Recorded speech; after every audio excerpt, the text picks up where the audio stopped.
Welcome to 5 Good Minutes. You're listening to today's inspirational message on the book of Mark with Kurt Bjorklund. So after Jesus feeds the 5,000, we're told that he walked on water. It says immediately he made his disciples get into the boat and go before him to the other side.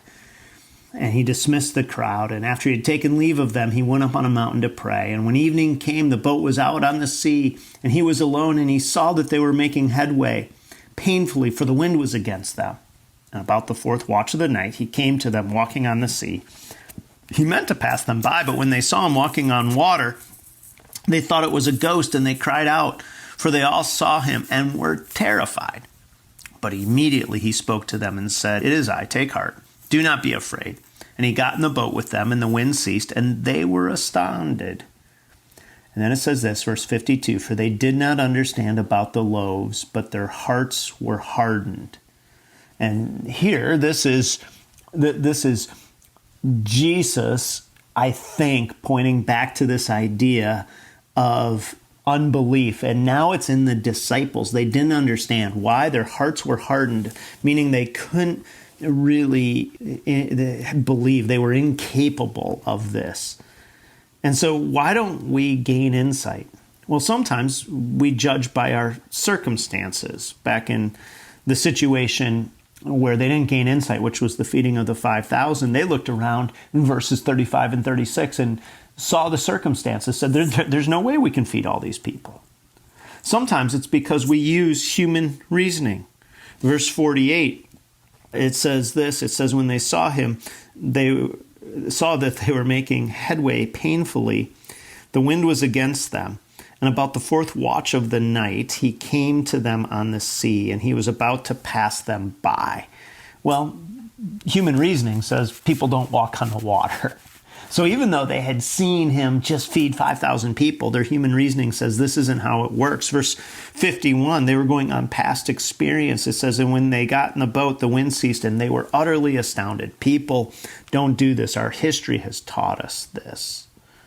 And maybe they were worried about what other people would think, or they let their emotions, their feelings get in the way. But either way, their view of who Jesus was caused them to, even when they saw the miraculous, not believe. And here's, I mentioned about power evangelism, and it's a phrase that some people use to say the way to evangelize is to do miraculous things.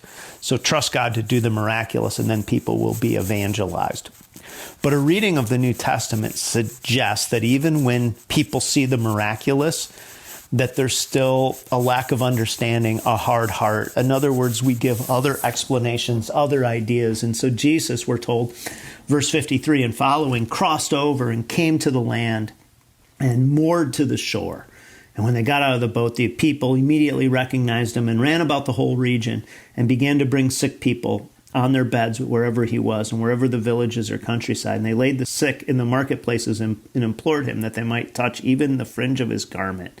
And as many as touched it were made well. So Jesus is doing this kind of evangelism, but at the same time, there is this movement of unbelief. And the point that I simply think this chapter is ultimately making is that yes, there's a need to trust God, but even when God does miraculous things, people sometimes believe, sometimes don't.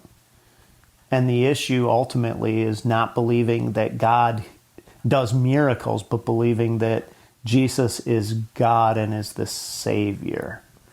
And certainly, as I said, there's a relationship between faith and God working, and the people coming and seeing God working was amazing.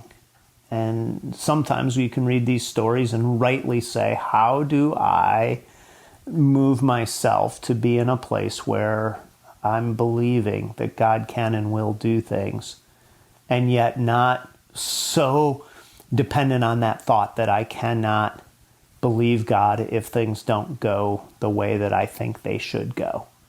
And reading this chapter as a whole, I think, helps have that kind of perspective. Thanks for joining us here today. There's a lot of great content to explore on Orchard Hill Plus and on the Orchard Hill main feed from the weekend. Have a great day.